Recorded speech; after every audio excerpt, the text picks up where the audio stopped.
Buenas tardes y bienvenidos a este cuarto coloquio del Observatorio de la Educación para un futuro más humano.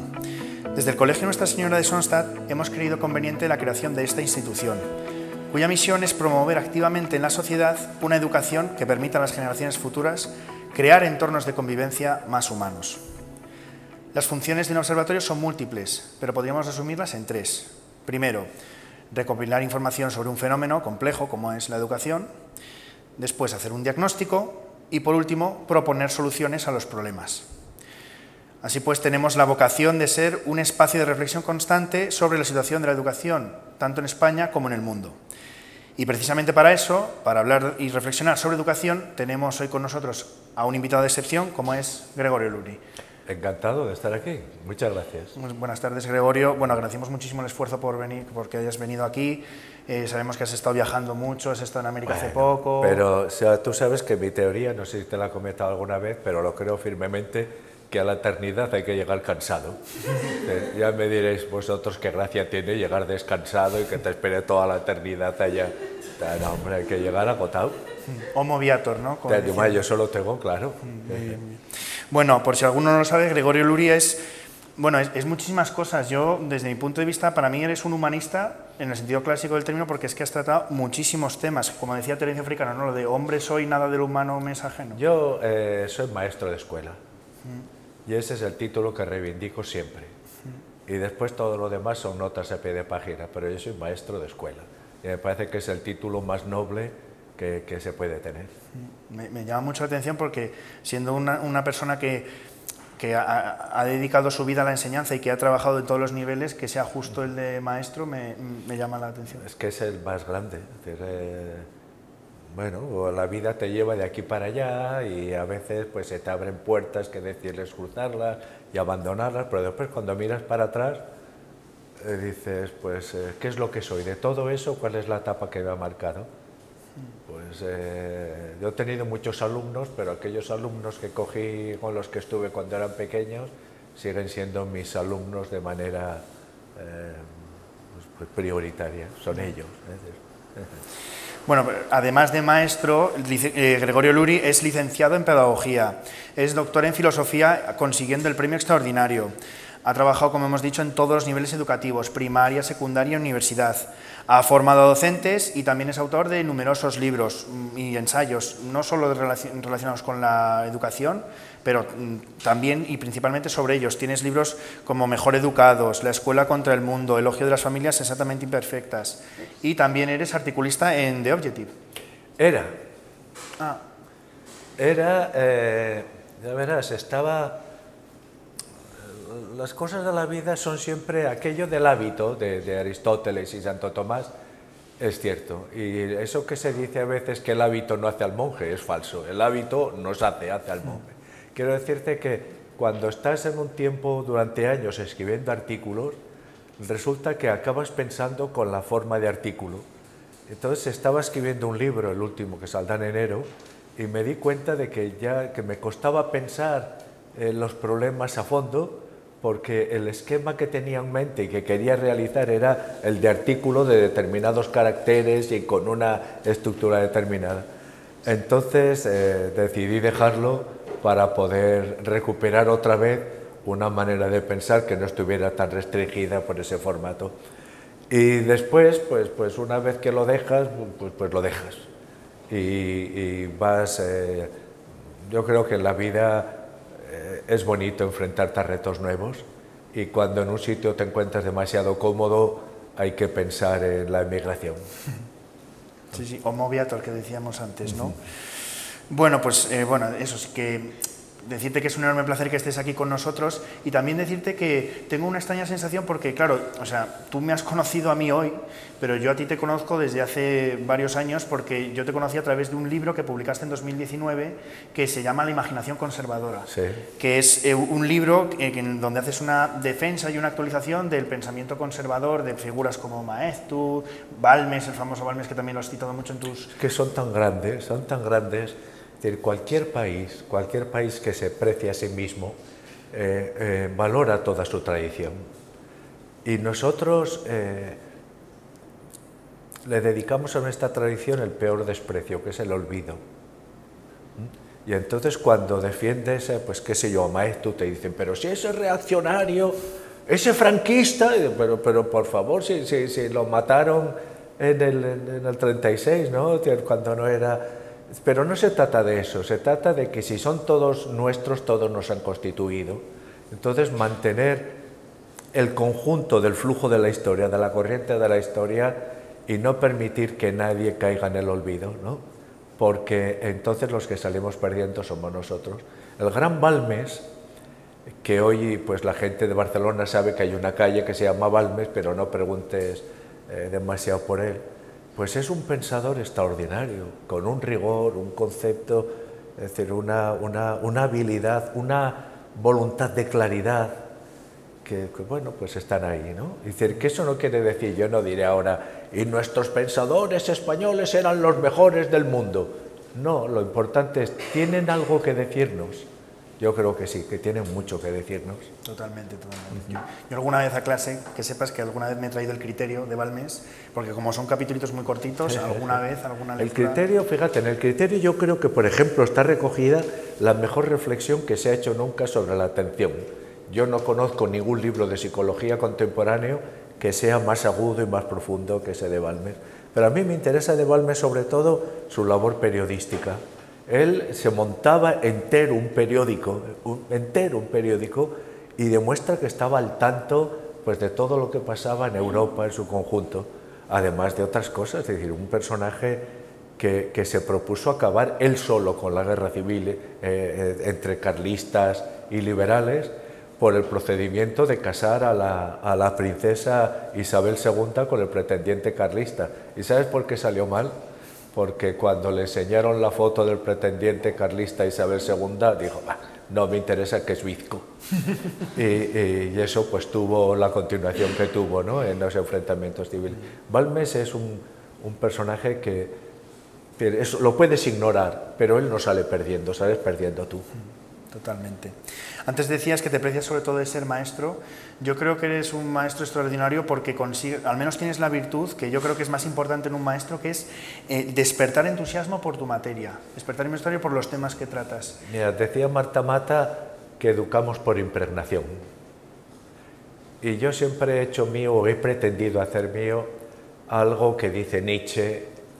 Y Nietzsche me parece un pensador muy digno de ser tenido en cuenta, ¿eh? Tiene muchas facetas, pero también tiene su faceta cristiana, Nietzsche, a pesar de él. En un momento determinado dice, allá donde no puedas amar, pasa de largo. A mí me parece un magnífico lema para una vida. Allá donde no puedas amar, pasa de largo. No pierdas tiempo ni ignorando, ni detestando, ni odiando. Busca los lugares a los que puedas amar, ¿no? Y entonces cuando te encuentras amando algo, pues eso, el amor, lo decía San Agustín perfectamente, es expansivo. Se nota, la luz del amor aparece, brilla. Pues no, yo creo que seremos juzgados por muchas cosas. La primera, cuando se nos recibe en el más allá, primero por nuestro cansancio, yo lo tengo clarísimo. Y la segunda es, ¿habéis amado o no? Totalmente. Pues como os decía, lo de despertar el entusiasmo en aquel al que pretendes enseñar, yo creo que es lo que consigues en tu último libro, El eje del mundo, la conquista del yo en el siglo de oro español, que consigues una cosa que es para mí muy difícil, que es autores que aparentemente son muy complicados de leer, los presentas de una manera tan accesibles que, vamos, me sorprendió cuando lo estuve leyendo, y por eso también te quiero preguntar sobre si, o sea, ¿qué puede aportarnos el siglo de oro a los educadores de hoy?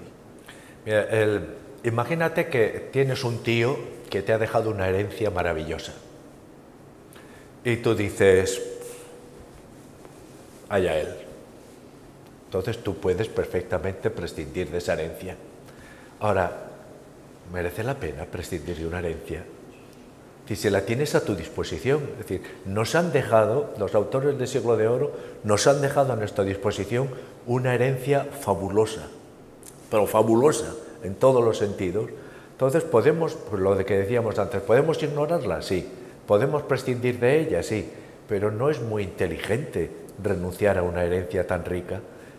Ortega diferenciaba entre lo que él llamaba el descendiente y el heredero. Todos somos, querámoslo o no, descendientes de la España del 16, del 17, ¿no? Ahora bien, para ser heredero hay que estar dispuesto a pleitear por una herencia. Esa herencia que tenemos ahí, ¿merece la pena que la reivindiquemos como nuestra? Pues yo creo que sí. Y además creo que hay que plantearlo, pues eso, sin demasiado aspaviento. Eso está a nuestra disposición. Mira, España muchas veces ha vivido con demasiada angustia el desmembramiento de lo que fue el gran imperio español. Pues bien, Lope nunca se independizará de nosotros. Velázquez tampoco se independizará nunca de nosotros. Quevedo tampoco, ni Calderón. Ahora bien, corremos el riesgo de independizarnos nosotros de ellos. Y eso, pues me parece un riesgo del que no estaríamos orgullosos en el caso de que se produjera, ¿no? que culminara. Además, tienes un libro publicado también hace no mucho tiempo que se llama La mermelada sentimental, que es un compendio de artículos. Cuando estabas escribiendo en The Objective, agrupas muchas temáticas, el tema de España que acabas de mencionar, educación y familia, y por supuesto el tema que da título al libro. Entonces, para aquel que no lo conozca, ¿qué es eso de la mermelada sentimental? ¿Cómo afecta esto a la sociedad? ¿Y si está afectando o no a la educación? Bueno, algunos autores hablan del giro emocional, ¿no? Se ha producido un giro emocional que básicamente lo que quiere decir es que la responsabilidad se está diluyendo bajo los efectos de la psicología, ¿no? Dicho de otra manera, si una persona hace una trastada, decimos pobrecito, es que no fue bien querido. Y eso, pues pensamos que es educativo, pero a mí me parece que lo educativo es, haya sido lo que haya sido tu pasado, asumir que tus hechos son tuyos y que pudieras haber elegido otras opciones y que por lo tanto tienes una cierta responsabilidad ante lo que haces, que será distinta a medida, no es lo mismo la responsabilidad de un niño de 4 años que de un adolescente de 14, que de un adulto de mi edad. Pero el hecho de ser responsables de nuestros actos no es ninguna carga onerosa, es lo que nos concede dignidad. Es la responsabilidad. La verdadera libertad también, ¿no? Obviamente, sí, pero el ser responsables de nuestros actos.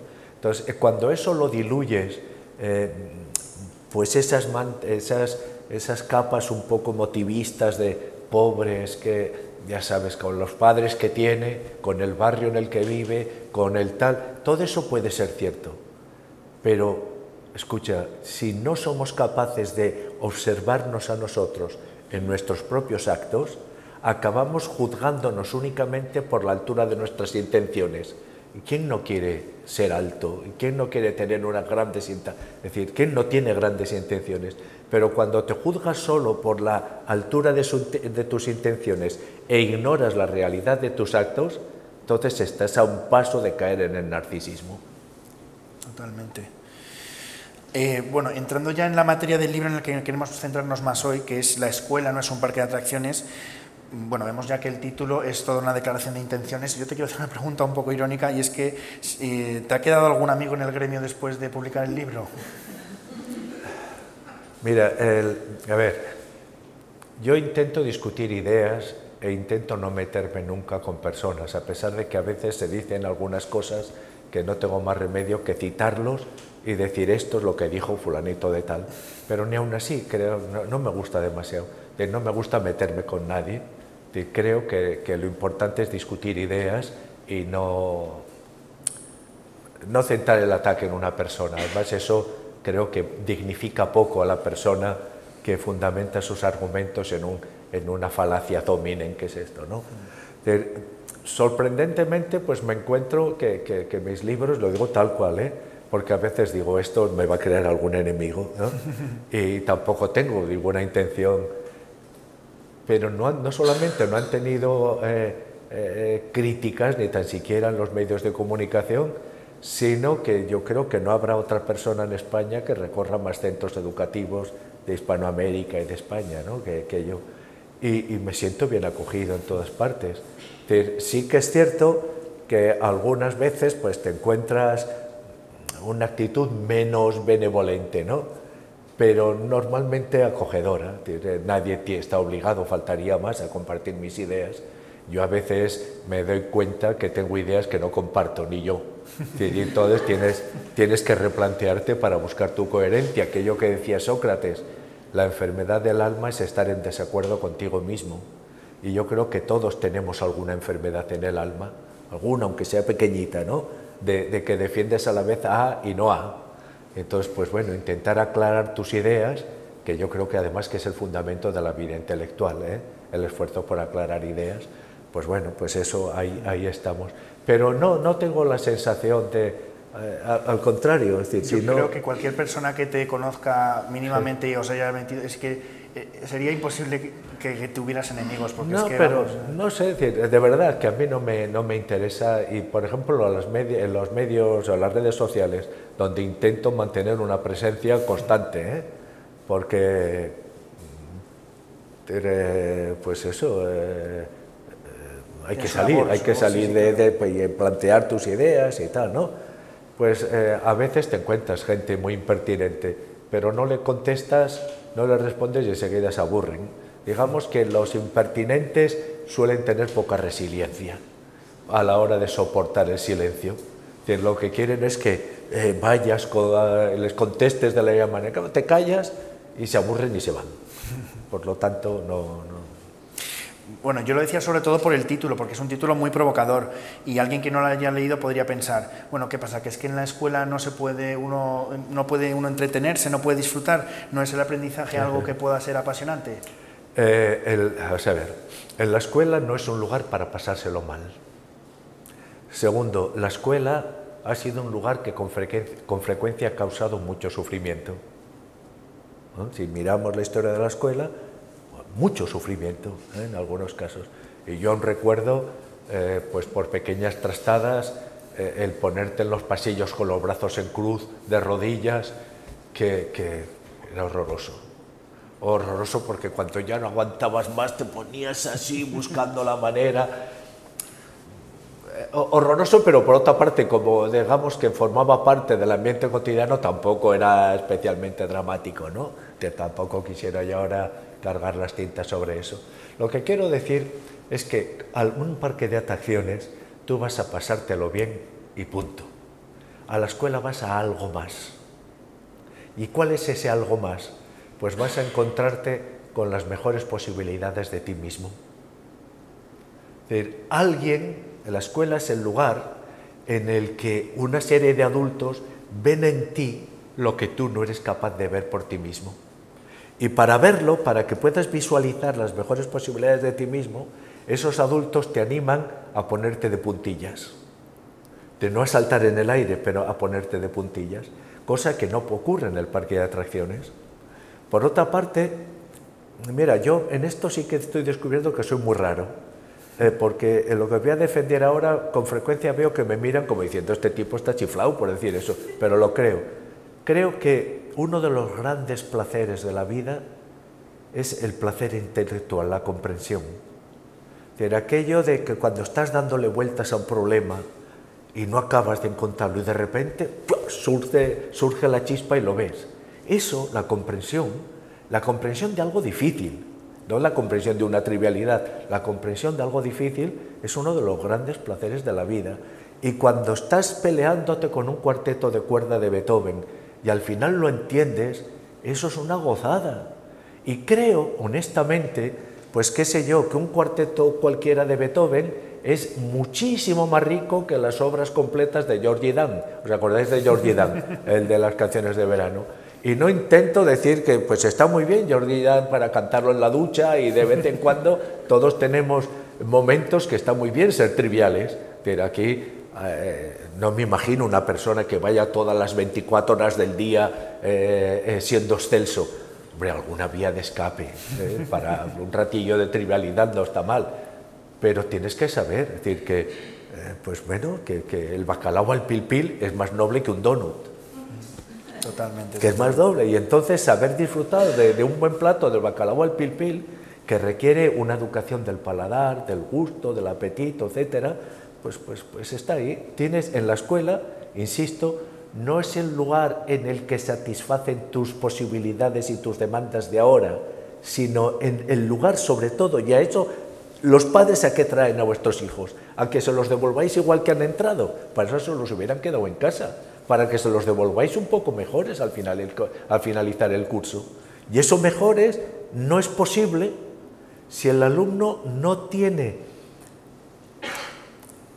una cierta educación de la sensibilidad de querer ser lo que puede llegar a ser. Pues en este sentido me parece que una escuela que se limite solo a satisfacer los deseos inmediatos del niño no está respondiendo a aquello que los padres le exigen, la sociedad y el mismo futuro del niño le exige.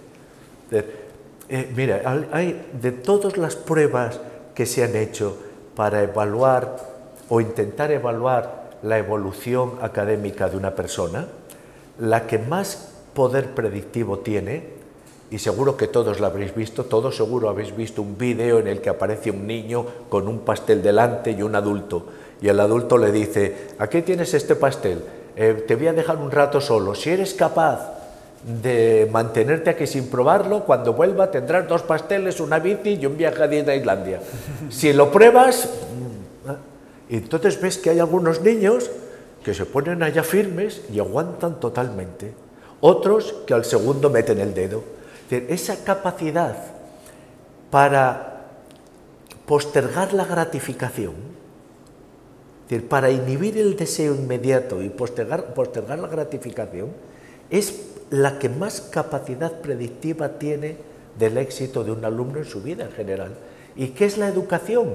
Sino la interposición de un tiempo de reflexión, aunque sean 2 segundos, entre la emergencia de un deseo y la respuesta. Eso tienes que educarlo, porque en el niño espontáneamente no se da. Totalmente de acuerdo. También en este libro lo que veo es que te muestras como un pedagogo subversivo contra lo que yo llamo las pedagogías mainstream. Y utilizo este anglicismo con todo el sentido porque es un término que se acuñó para hablar de la industria del entretenimiento, sí, diseñada por los medios de comunicación de masas. ¿Se están convirtiendo las escuelas en ludotecas más que en centros del conocimiento? Mira, sí, pero este es un fenómeno muy curioso porque son los propios padres los que cada vez están pidiendo: yo quiero que mi hijo sea feliz.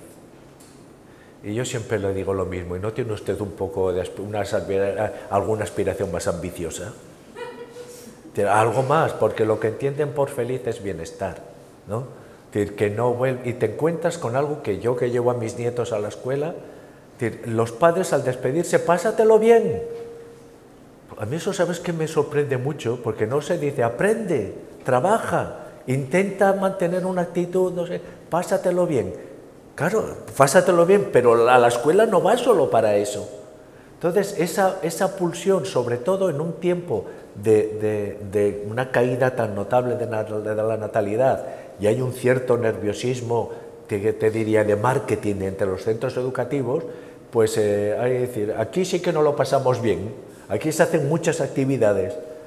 Mira, hay la directora de una escuela, voy a dar pocas pistas, de una escuela episcopal, que es la única escuela episcopal que hay en España, me decía con mucha inteligencia, me decía: mira, yo tengo que dar a los padres lo que aún no saben que quieren, pero que se darán cuenta que lo tienen cuando sus hijos salgan de la escuela. Y yo decía: a ver, explícame esto. Me decía: aquí vienen porque han leído aquí y allá que si método por proyectos, trabajo por descubrimiento, etcétera. Pues yo todo esto lo pongo en la publicidad, me decía, pero lo que les tengo que dar es una buena alfabetización en lengua, en todas sus dimensiones, comprensión y expresión, en matemáticas, trabajar lo básico, y eso básico es lo que les va a permitir tener unos cimientos fuertes para poder desarrollarse en distintas direcciones. Entonces me decía eso: ¿qué es en realidad lo que quieren? Lo que quieren es que cuando termine su escolaridad obligatoria, su hijo tenga muchas opciones para elegir. ¿Qué es lo que no quieren? Que cuando termine su escolaridad obligatoria, su hijo no tenga opciones, porque en ese momento tú como escuela le dices: no me exija, que el niño ha sido muy feliz. ¿Y qué te van a decir los padres? Es que no quería eso.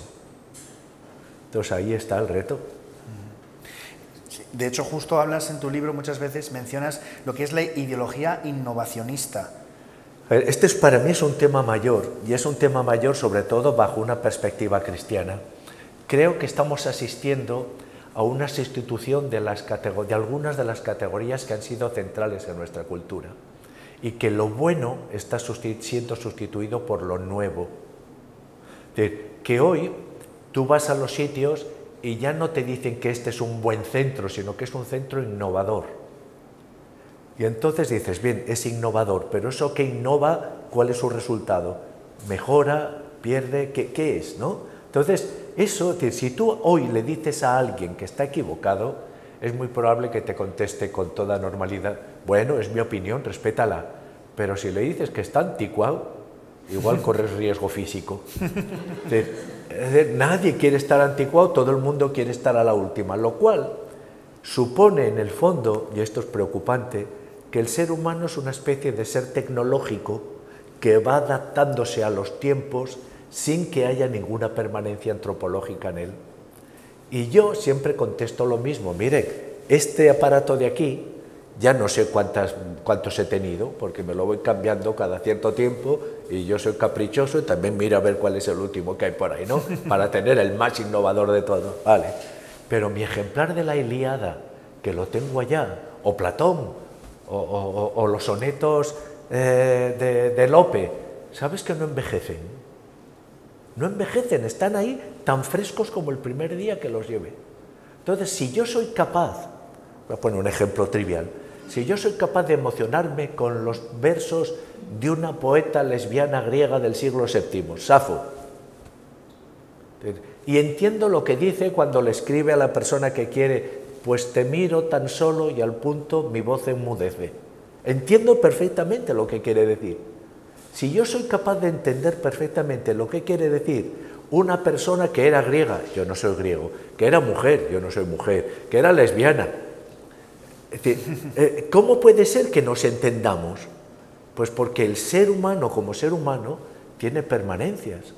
Y entonces aquí está lo que para mí, ya ves que has tocado un tema que para mí no puede ser más candente. Yo creo que las tecnologías son básicamente prótesis antropológicas que amplifican lo que somos. Quiero decir con esto, que si te interesa la poesía rumana del Renacimiento, que no sé si existe, pues tienes hoy posibilidades de formarte, educarte, leerla, pero si te interesa la pornografía, tienes también todas las posibilidades del mundo. Fíjense en lo siguiente, quizás soy el único de los que estamos aquí que cuando estaba en su pubertad buscaba determinadas palabras escabrosas por los diccionarios, ¿no? Seguro que soy el único y que ninguno de ustedes, pero yo sí, yo buscaba, ¿no? Y la buscabas y ¿qué hacías? Ibas de una a otra y te encontrabas con definiciones y al final no sabías lo que estabas buscando. Te encontrabas con... ¿Qué pasa si hoy buscas la palabra culo en el teclado? Que te cae una luz de culos encima que te sepulta. Y no te encuentras con definiciones, te encuentras con imágenes. Entonces, esa sustitución de la definición por la imagen hay que tomársela en serio. Entonces, quiero decir, precisamente porque las tecnologías están ahí, es importante que eduquemos lo que somos, porque lo que somos será lo que busque su expansión en las tecnologías. Además, también llegas a mencionar que algunas de estas nuevas pedagogías corren el riesgo de fomentar o generar ciertas actitudes narcisistas en los alumnos. Hombre, tanto y tanto, porque te encuentras, yo me he encontrado casos que dices, bueno, como vas invitado, pues no dices nada, pones cara de sorpresa porque no la puedes evitar, pero en un sitio que juegan a la cuerda, a saltar en la cuerda sin cuerda para que los niños patosos no se tropiecen, dices, pues si eres patoso, eres patoso. A ver, mi mujer se ha empeñado toda la vida en llevarme a cursos de bailes de salón. Yo soy un desastre. Soy un desastre, soy incapaz de seguir los pasos, llevar la música, demasiada complicación para mí, ¿no? Entonces tienes que admitir que para todo no sirves, que hay alguna cosa que sí, que puedes defenderte, otras que eres regular. Hago unas comidas maravillosas, yo hago la compra y la comida en casa y para eso me considero muy bueno, ¿no? Ahora, no me digas de planchar. Bueno, quiero decirte, pues que uno tiene que aceptar sus miserias también, sin aspavientos. para eso no soy bueno. Bueno, ¿y qué? Entonces estamos un poco intentando a los niños evitarles la conciencia del fracaso, diciéndoles, no te importa, porque... Pero los niños son muy listos y los niños saben cuándo están recibiendo un elogio que no han merecido. Y cuando son conscientes de que están recibiendo un elogio que no han merecido, saben que están siendo humillados. Y ahí deberíamos ser muy cuidadosos con la dignidad de la persona. En la segunda parte del libro, también titulada En defensa de un conocimiento poderoso, expones una interesantísima teoría sobre lo que es la inteligencia.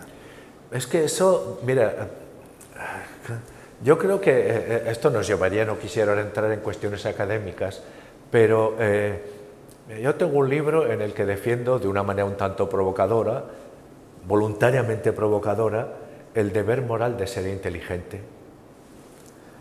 Primero, porque si no somos inteligentes no somos morales. Segundo, porque el deber de clarificar nuestras ideas es el primer deber moral, lo que decíamos antes de la salud del alma.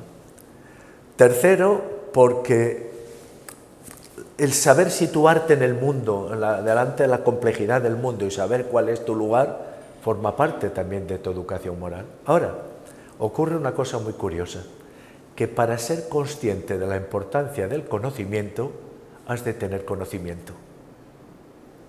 Entonces es el propio conocimiento el que al crecer te va mostrando cada vez más con mayor claridad tus límites. Entonces aceptar que no eres omnipotente, no eres sabio, no eres infalible, sino que eres un ser humano que mete con frecuencia la pata, que sabes dónde puedes hablar y dónde conviene callarse, que sabes que reconocer cuando alguien sabe más que tú de un tema y entonces lo que hay que hacer es reconocerlo sin aspavientos y con normalidad, sabe más que yo. Y cuando conviene pues disputar a fondo, porque si a mí me decís que los navarros no somos la mejor creación del universo, nos veremos las caras, ¿no? Pero eso hay que discutir fuertemente. ¿No entiendes, no, lo que quiero decir? Sí. Entonces la inteligencia como capacidad de situación en el contexto en el que estás. Mira, la mejor definición que conozco de educación es la de mi madre. De mi madre, que era analfabeta. Bueno, pues yo le enseñé a leer a mi madre. Y que me decía la mujer, mi padre se murió cuando yo tenía 5 años, me decía, hijo mío, estudia para poder presentarte en cualquier parte. Yo creo que eso es la inteligencia y la educación.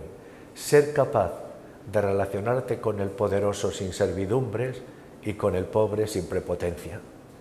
De saber encontrar el lugar adecuado en cada relación. Pero eso pues, es un reto también moral. Por eso creo que la inteligencia tiene un componente moral. Sí. Recomendamos la lectura del libro porque, vamos, yo tengo muchos aquí en físico, pero claro, como son tantos, ya algunos he tenido que pasar. Pero ustedes cómprenlos, es decir, ahora les voy a decir, mis libros hay que comprarlos y después, si no pueden leerlos, yo les haré un resumen por mail, va de esto, medio folio, y se lo explico enseguida y bien y rápidamente. Yo tengo todos comprados, pero algunos los tengo en físico y otros en Kindle, pero porque ahí estoy tirando... Muchas gracias. Es que dicen que el saber no ocupa lugar, pero claro, uno va acumulando libros y llega un momento en el que hay que tirar de Kindle porque es que si no te comen. Pero bueno. Decía Rousseau, que yo creo que es una de las influencias más perniciosas que tiene la educación moderna, eso podríamos hablar largo y tendido, que el hombre que piensa es un animal enfermo, porque lo mejor sería ser ignorante de todo y así no tendrías preocupaciones. Yo creo que no. Yo creo que el pensar es lo que nos concede dignidad. Noblece desde luego. Bueno, vamos a dar paso a la siguiente sección del coloquio, que son preguntas que tienen que ver con el observatorio. Nosotros, desde el Observatorio de la Educación para un Futuro Más Humano, presentamos en 2020 el barómetro Sonstad sobre educación, humanización y futuro. En él entrevistamos a más de 2.000 familias españolas con hijos entre 3 a 18 años, preguntándoles sobre su visión acerca de la educación, y gracias a él pues, hemos podido tener pues, una radiografía de qué son lo que las familias reclaman y qué esperan de un centro educativo. Entonces te voy a dar algunos datos que hemos sacado del barómetro con una pregunta porque queremos contrastar contigo qué opinas sobre esto. Entonces la primera sería, para más del 45% de los padres encuestados, la tecnología es un facilitador para el aprendizaje. Pero claro, ¿cuál crees que es el papel que debe ocupar la tecnología en los procesos educativos? Antes has mencionado claro que es un potenciador de lo que somos ¿Y cómo lo integramos ahora esto en el aula? Porque... yo soy gran partidario de la tecnología, enorme partidario de la tecnología, pero si te tienes que comunicar con alguien es importante saber qué lenguaje tienes que utilizar, y eso no te lo va a dar la tecnología. Os podría contar muchísimas anécdotas.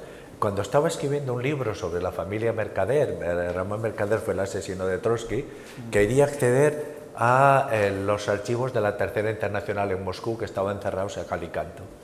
Y una investigadora alemana me dice, hombre, pero tú siendo español tienes las puertas abiertas, ya me dirás tú. Yo voy y digo, soy español, ábranme la puerta. Me decía, no, escríbele a tal persona y háblale de Cervantes, de Lope y de Quevedo y de todo lo que quiera. Y yo le escribí un mail larguísimo, yo soy español y Cervantes y Quevedo y Lope y el arcipreste, pim, pam. Y a las 2 horas recibí una respuesta, dígame usted lo que quiere. Quiero decirte que las nuevas tecnologías están ahí, pero el saber utilizarlas, no, el criterio para utilizarlas no. A veces se dice, todo está en Internet, y yo digo, eso es lo que me da miedo, que todo está en Internet. Lo verdadero, lo falso, lo ridículo, lo obsceno, lo insultante, todo está en Internet. Todo está en Internet menos el criterio para seleccionar una cosa de otra. Y ese criterio depende de ti, no de Internet. Y ese criterio tienes que ir formándolo siempre. Por eso, pues estoy diciendo lo importante, y además insisto cada vez más, lo importante es saber qué tipo de persona eres y hacia dónde quieres ir. Qué imagen de ti mismo funciona como atractor, ¿no?, de lo que puedes llegar a ser. Y eso es lo decisivo.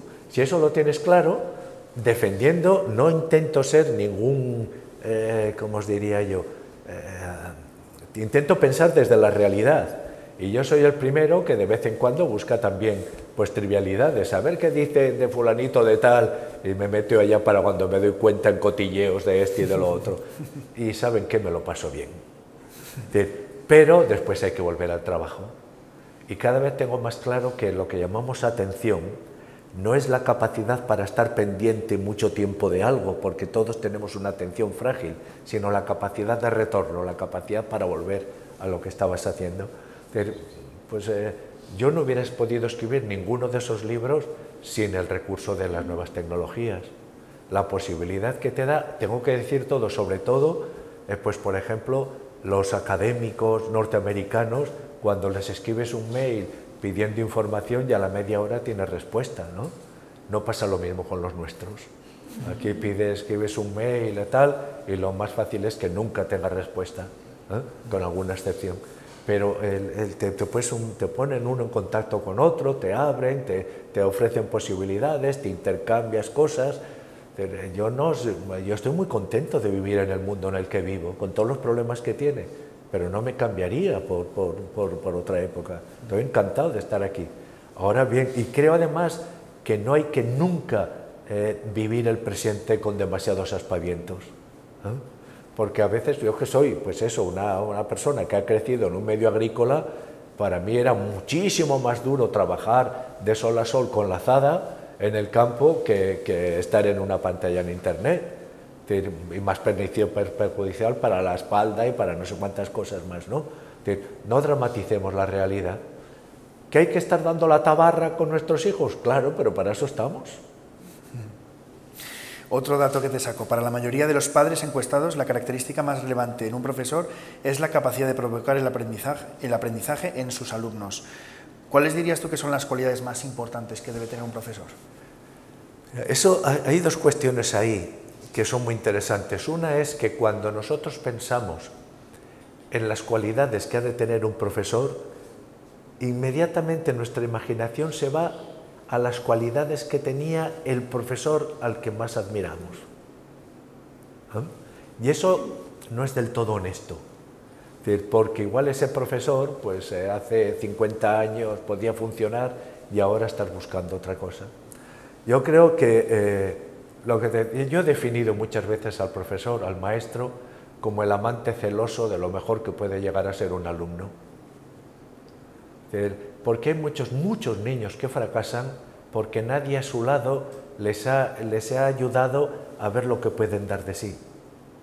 Ese estímulo de lo mejor que puedes dar de sí En la LOCSE y en el conjunto de las leyes educativas españolas, en la última no, pero en el conjunto, aparece una idea que yo siempre he criticado muchísimo, que era objetivo de la educación, desarrollar todas las potencialidades del niño. Yo siempre decía no, porque el niño tiene, por ejemplo, la potencialidad de meter los dedos en un enchufe, y esa conviene no desarrollarla.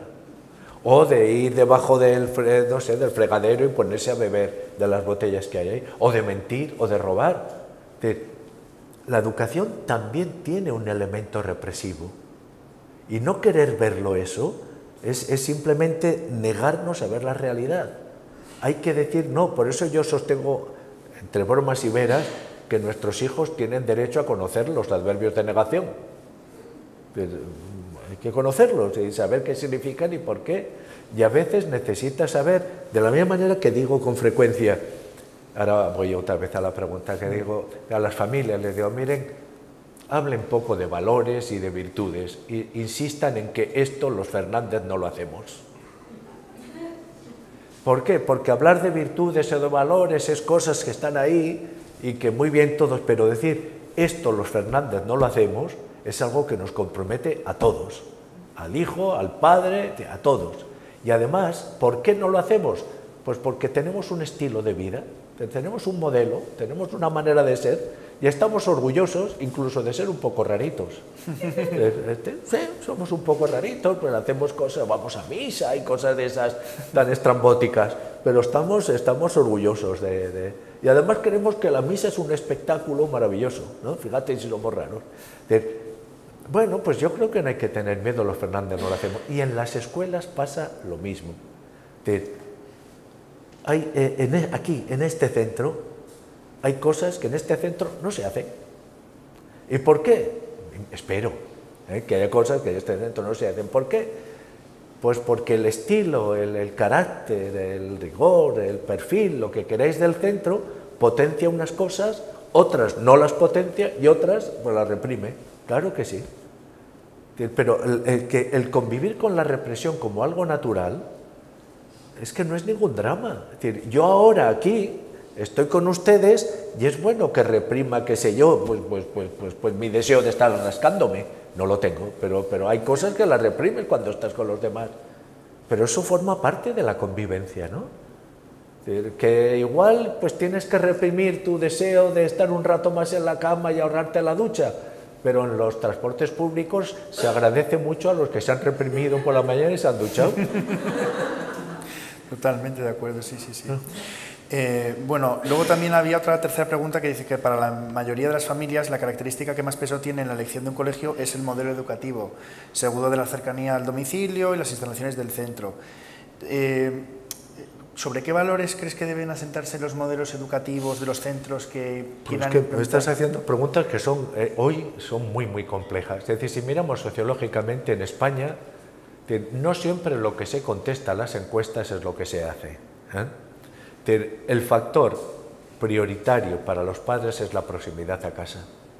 En general, a los padres españoles, la proximidad a casa. Y a mí, honestamente, no me parece que sea un mal criterio del todo. Siempre y cuando cerca de casa tengas donde elegir. Creo que hoy en España está pasando una cosa muy curiosa, y es que se está fomentando desde los poderes, desde los gestores educativos, se está fomentando cada vez más la autonomía de los centros. Y de hecho, si miramos los currículos de la LOMLOE, estamos viendo que facilitan muchísimas posibilidades de desarrollo, ¿no? Pero si estás facilitando la autonomía de los centros, quiere decir que dos centros que estén al lado de tu casa pueden tener metodologías, fines, objetivos totalmente distintos. ¿De qué me sirve a mí si no tengo posibilidad de elección?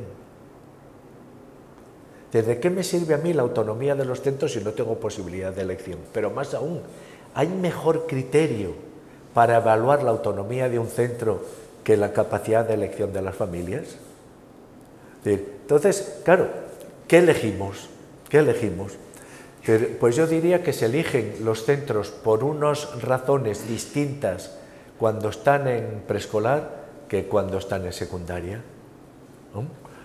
Y tiene su sentido también, porque Fíjense que la familia, después a ver si tenemos un poco, no sé si tenemos posibilidad de hablar de la... Para mí la familia me parece, pues como todas las instituciones humanas, una institución imperfecta. Tan imperfecta que piensen ustedes que la Biblia comienza con un conflicto familiar. Y la Biblia es un libro muy sensato. ¿Cómo comienza la humanidad? Adán y Eva tuvieron 2 hijos y vaya como le salieron. Y no tenían pantallas, no tenían barrios conflictivos, no tenían amigos pandilleros, ni sustancias tóxicas. ¿Y cómo le salieron? Bueno, pues la historia de la Biblia comienza con un conflicto familiar y seguimos con conflictos familiares. Pero si hemos llegado hasta aquí, es que ¿hay alguna institución más antigua que la familia? No la hay. Entonces, cuando una institución ha pasado de conflicto en conflicto y ha llegado hasta aquí, es que alguna cosa buena tiene. ¿Cuál es esa cosa buena? Son muchas, pero hay una esencial, que es el único lugar en el mundo que nos quieren incondicionalmente por el mero hecho de haber llegado a dar la guerra. Si valorásemos las horas de sueño que nos cuesta cada hijo, el coste económico que nos cuesta, todas esas cosas, es que no es rentable tener hijos, para nada. Sin embargo, resulta que es el único lugar de verdad que nos quieren por ser quienes somos. Ni a tu marido ni a tu mujer le permites tanto como a tu hijo. Que llega un momento que a tu mujer o a tu marido le dices hasta que hemos llegado. Tu hijo será siempre tu hijo, o tu hija serán siempre tus hijos, ¿no? Entonces eso, el hecho de que constituya ese refugio tan firme, ¿no?, contra las inclemencias de un mundo que ¿por qué te valora el mundo? Por lo que sabes hacer. Es decir, nosotros aquí podemos ser muy buenos, pero si la faena que estoy haciendo yo merece, pues qué sé yo, 2 orejas, dirán ustedes, ah, qué bien. Si resulta que digo tonterías, pues oye, nunca más. Me van a valorar por lo que sé hacer. Entonces, el paso de un lugar en el que es querido por lo que eres a una sociedad en la que te van a valorar por lo que sabes hacer, eso es lo que yo llamo el puente de la escuela.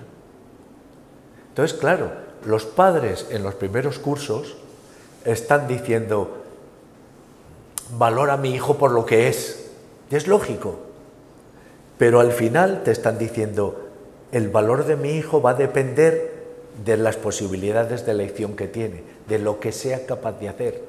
Entonces eso hay que tener presente, primero, que la escuela tiene una visión, eso que voy a decir ahora a muchas familias les puede resultar extraño, pero estoy convencido de esto.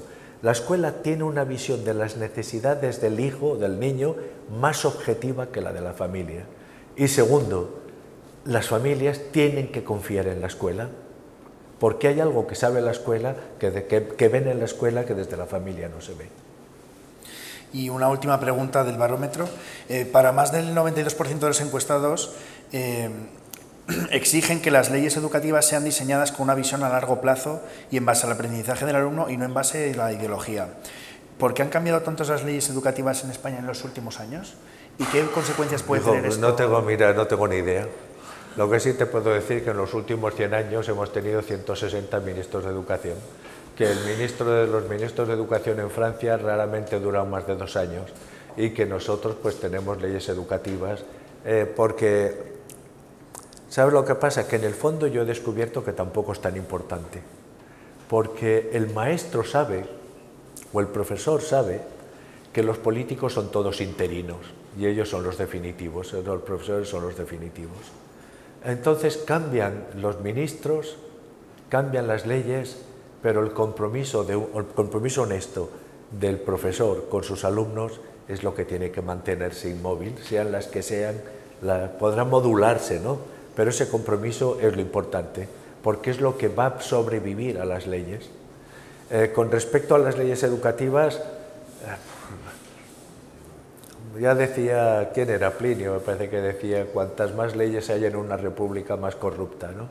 Es decir, cuantas más leyes hay en una de educación, es que nos enfangamos muchísimo en debates ideológicos sobre la educación, cuando las cuestiones importantes ni se tocan, ¿Cuáles son para mí las cuestiones importantes? La cuestión más importante, a mi modo de ver, hoy en España, es que 1 de cada 4 adolescentes o jóvenes que terminan su educación obligatoria, es decir, 1 de cada 4 jóvenes de 16 años termina, después de haber pasado de los 3 a los 16 años, un mínimo de 13 años en la escuela, termina sin saber leer y escribir. Ese para mí es el drama. Una ley educativa que no se plantee cómo atajar esto de manera clara, para mí no merece ningún respeto. Pero además te diría más, podemos perfectamente ver hoy en España, en tercero y cuarto de primaria, si un niño fracasará o no al terminar su escolaridad. Por lo tanto, en tercero o cuarto de primaria, hoy estaba discutiendo esto, he comido con una persona excelente, quizás la mejor especialista en dislexia y trastornos del lenguaje que existen en España. Y coincidíamos que en tercero de primaria se produce uno de los momentos de fractura del sistema. Pues, seas de izquierda, seas de derecha, si no te tomas en serio el fracaso escolar, podemos justificar alrededor entre un 6 y 8% de fracaso escolar por motivos relacionados con los rasgos caracteriales o psicológicos del niño. Pues que tiene una escasa inteligencia, problemas de aprendizaje o lo que sea. No más del 8%. Si resulta que tenemos el 25%, quiere decir que el 18% de ese fracaso escolar tiene causas pedagógicas y por lo tanto subsanables. A mí esto me parece un escándalo, pero estoy ya un poco cansado de predicar en el desierto. Y me llaman de consejerías, y ¿cómo lo ves? Y presento datos y tal, y ¡ah, qué interesante! Nunca nadie me ha hecho caso en esto. Decías que los años que marcabas, te he escuchado o te he leído en algún sitio decir que es el paso de aprender a leer a aprender leyendo, ¿no es lo que te estaba refiriendo? Efectivamente, pero esa es una auténtica revolución en el niño, pasar de aprender a leer a aprender leyendo, porque entonces cuanto mayor vocabulario tienes, más fácilmente lees y más aprendes. Cuanto más pobre es tu vocabulario, más dificultades encuentras en la lectura y más acabas aborreciendo la lectura. Entonces, bueno, pues los datos están ahí para el que los quiera ver, porque además son muy claros. Y por eso dices, leyes educativas que son todos, el 99% de nuestros debates educativos son estrictamente ideológicos. Y mientras tanto, tenemos ese porcentaje de fracaso escolar, de abandono escolar, ninis, etcétera, con el que no estamos acostumbrados a vivir sin que eso clame al cielo. Para mí este es un escándalo, para mí es una cuestión de emergencia nacional, pero debo ser muy raro porque parece que nadie más lo ve. Bueno, para ir terminando el coloquio, tenemos con nosotros algunos profesores del claustro que quieren hacerte algunas preguntas.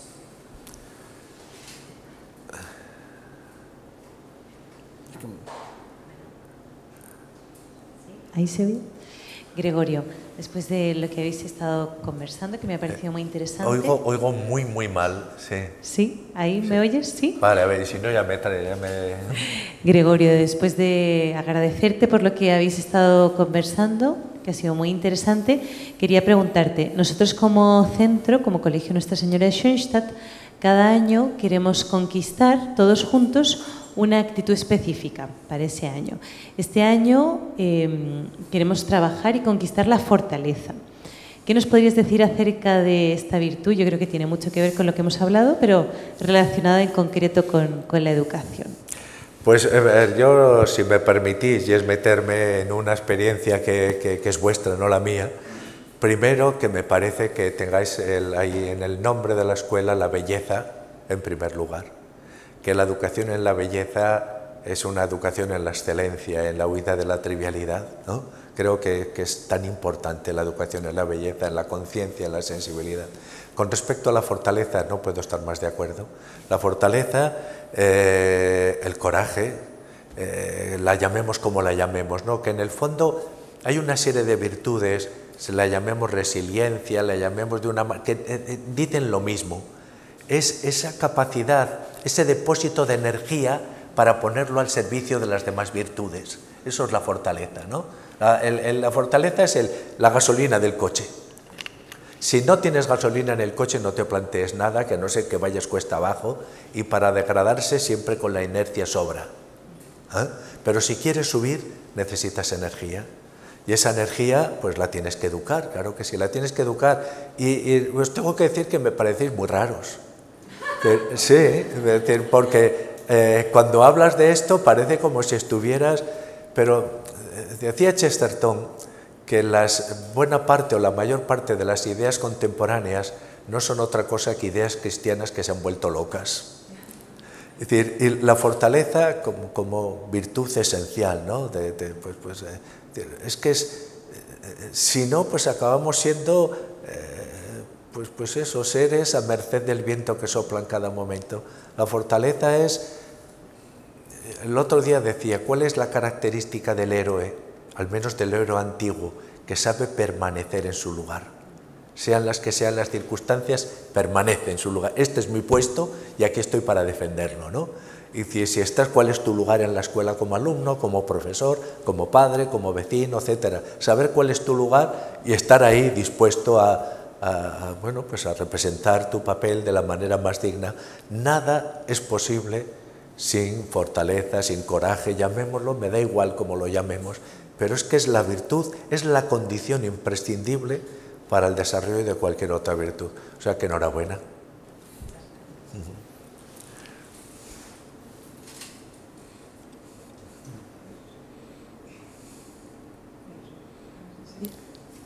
Sí, vale.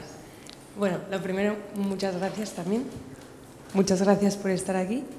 A mí me hacía especialmente ilusión escucharle, ya le decía a Álvaro, porque soy recién salida de la carrera casi y le he estudiado en mis apuntes de la carrera, entonces me hacía ilusión. Oye, eso siempre me da un miedo, siempre, a veces sueño con que a un alumno lo hayan suspendido en Luri. Y digo, no, de verdad, y me provoca una angustia eso, pero en fin, espero que te resultara fácil. Sí, ha sido positiva la experiencia.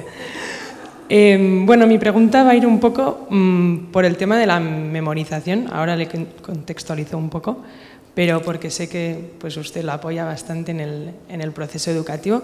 Entonces, en relación a lo que decía un poco Álvaro, de que ahora pues las escuelas parecen más ludotecas que centros de conocimiento y así, también nos encontramos los profesores que se nos demanda mucho pues las nuevas tendencias, como el aprendizaje por descubrimiento que decíamos.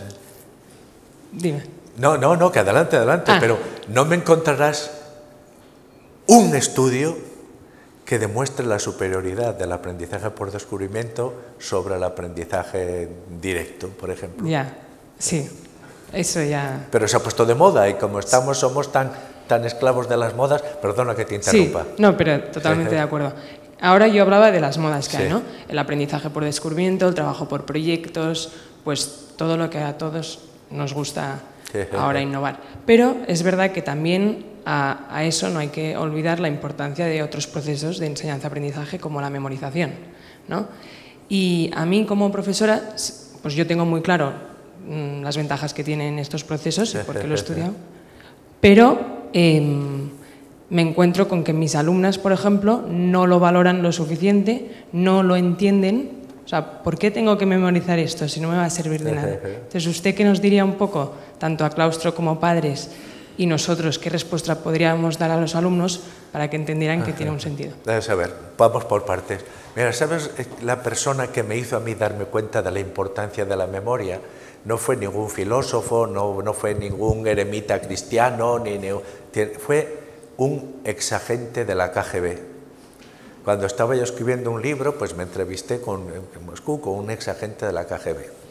Y entonces yo le estaba haciendo preguntas y bueno, pues la cosa fluía muy bien, nos había presentado un amigo común, parecía predispuesto y yo fui poco a poco, pim, pam, pam, elevando el nivel de las preguntas hasta que le hice una comprometida.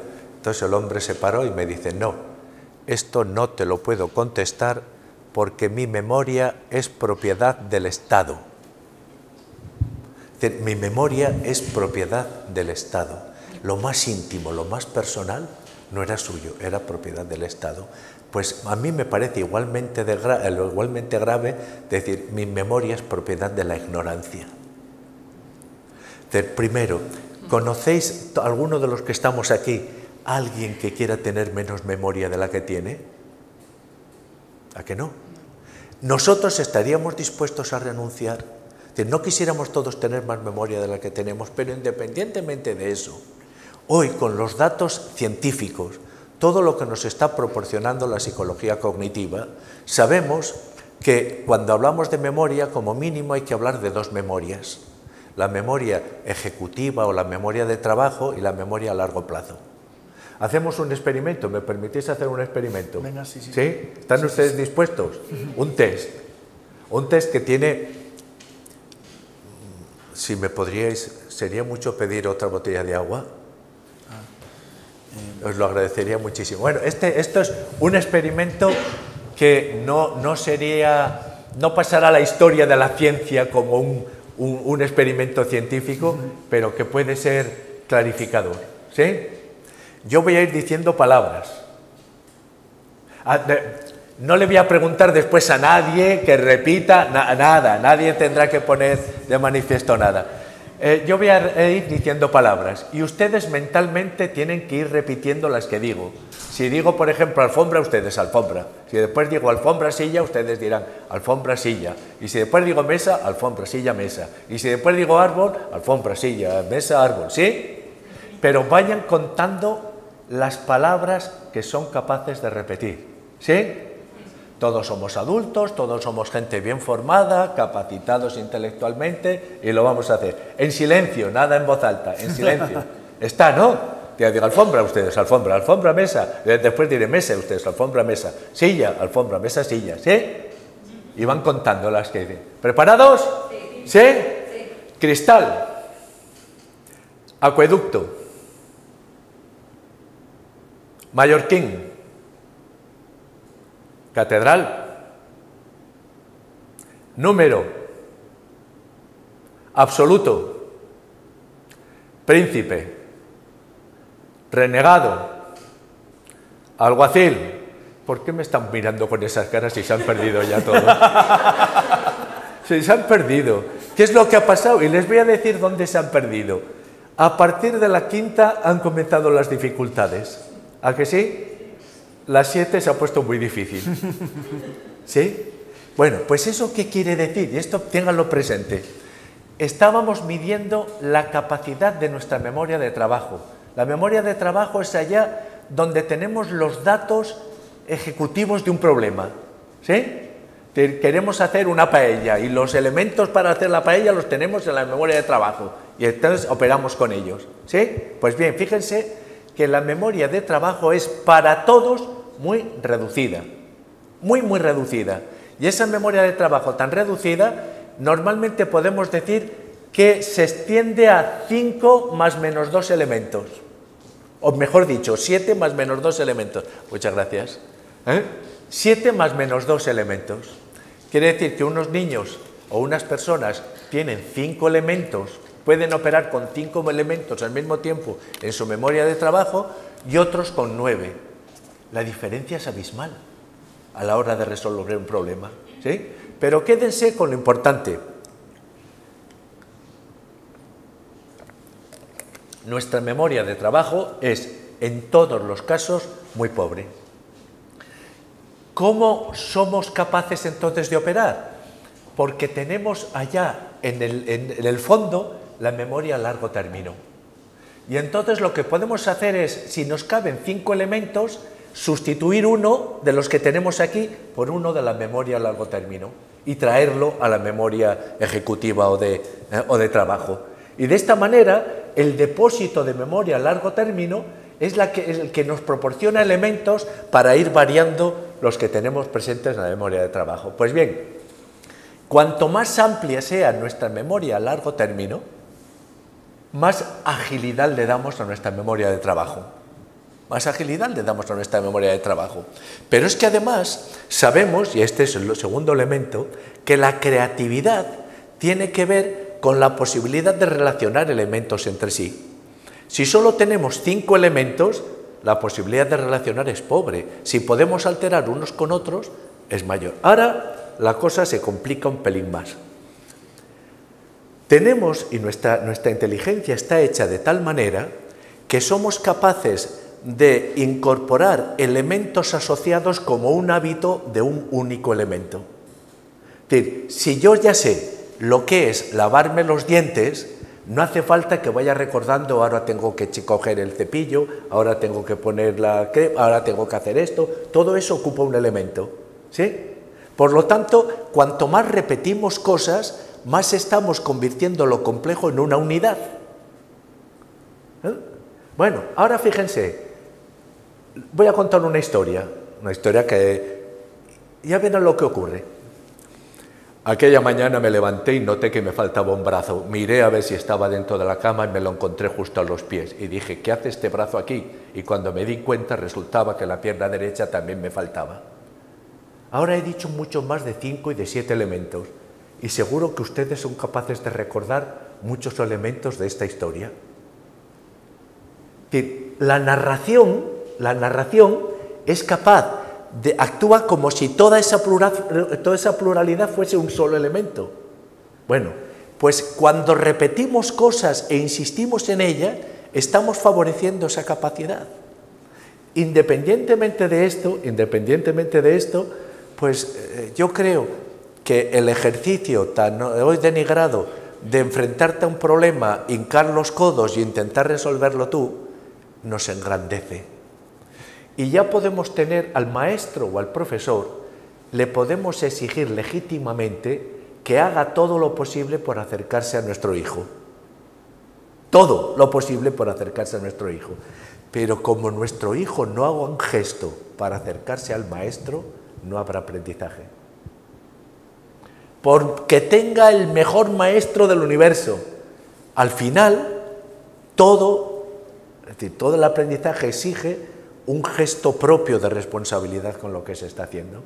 Bueno, y simplemente decía esto último porque la memoria y la responsabilidad también van unidas.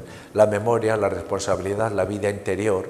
Si nos falta memoria, es que no tenemos capacidad de pensar, de dar nombre a las cosas que nos pasan. Pero además podría decir otra cosa. Hoy la gran diferencia entre los alumnos españoles es que hay adolescentes que con 500 palabras solucionan todas sus necesidades comunicativas y otros pues que tienen 11.000 palabras. ¿Crees de verdad que el de 500 palabras y el de 11.000 viven en el mismo mundo? Viven en mundos distintos. Incrementar la riqueza de palabras es, por una parte, incrementar las posibilidades de tu memoria de trabajo. Por eso, en última instancia, y esto lo decía la inspección inglesa en uno de sus informes, no hace mucho decía, sea lo que sea el aprendizaje, no hay aprendizaje si no hay una modificación en la memoria a largo término del alumno. Sin algo, no, porque ¿qué es la memoria?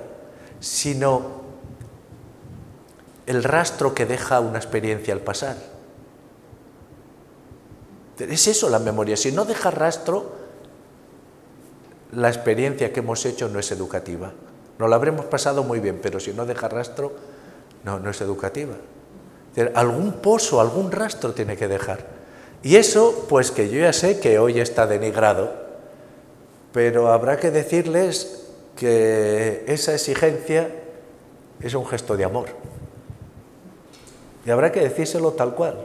Es decir, esta exigencia es mi manera de amaros.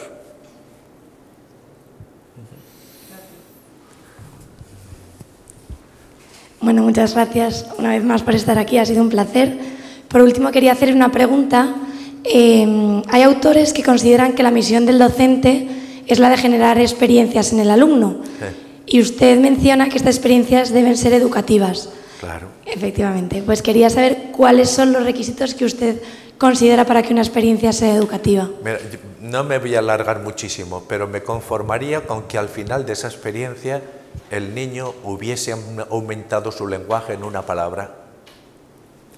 En mi manera de ver, en lo que es mi escuela ideal, cada clase debiera comenzar con una palabra en la pizarra y cada clase que esa palabra resumiese un poco el corazón de lo que se va a hacer en esa hora de aula, de clase y debiera terminar volviendo a escribir esa palabra y diciendo qué es lo que hemos aprendido sobre ella. Es decir, una experiencia educativa que no incremente la competencia lingüística de un niño podrá haber sido muy amena, muy divertida, muy emotiva, pero ¿de qué nos sirve? Todo esto hay que llevarlo al lenguaje. Piensen lo siguiente. Todo profesor, sobre todo con los niños pequeños, ha tenido experiencias de este tipo. Les dices, pues qué sé yo, niños de tercero, de segundo, les dices, a ver, vamos a hacer un problema. Juanito tenía un tío que compró peras. Te levanta la mano uno. ¿Qué pasa? Yo tengo un tío que se llama Juanito. Dices, vale, muy bien, perfecto. Y te levanta otro. Ayer comí peras, otro. Pues a mí no me gustan las peras, las manzanas sí que me gustan. Y ya está armada, ¿no? Porque el niño vive las palabras desde su experiencia de las mismas. Y cuando dices madre, no piensan en el concepto abstracto de madre, sino en su madre. Y cuando dices comida, piensan en lo que han comido. Y cuando dices zapato, piensan en su zapato. Pues bien, buena parte de lo que llamamos educación consiste en transformar los conceptos experienciales en conceptos semánticos. Que sepas que cuando dices pueblo no te estás refiriendo a ningún pueblo en concreto, sino a un concepto en el que tienen cabida todos los pueblos. Ese es un proceso que si no lo hace la escuela no lo va a hacer nadie. Porque las familias, y esa es una de sus riquezas, están muy connotadas experiencialmente. La experiencia, la afectividad, bueno, pues tú tienes ese proceso de abstracción de lo concreto para llegar a lo formal. En esto se resume buena parte, no todo, pero buena parte de la labor de la escuela. Entonces tú tienes que cuidar ese lenguaje. Es decir, podríamos decir muchas cosas. Podríamos decir que una buena experiencia educativa no se acaba en sí misma, sino que prepara para la siguiente, muchísimas cosas de ese tipo. Pero para mí lo esencial es, cuando hacemos esto, tener siempre presente qué concepto, qué frase, qué expresión vamos a trabajar. Que lo resume, porque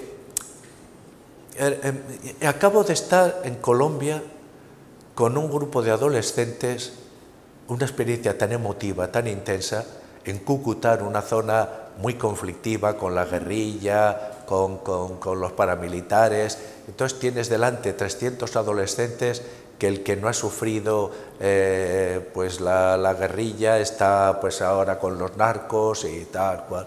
Y yo les decía, comencé contándoles una historia de Sócrates que me gusta mucho.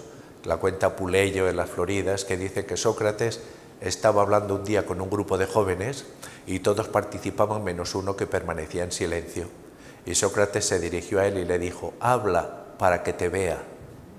Vernos a nosotros en nuestro lenguaje, vernos para hacernos transparentes en nuestro lenguaje, tenemos que tener palabras. Si no, no somos transparentes ni para nosotros mismos.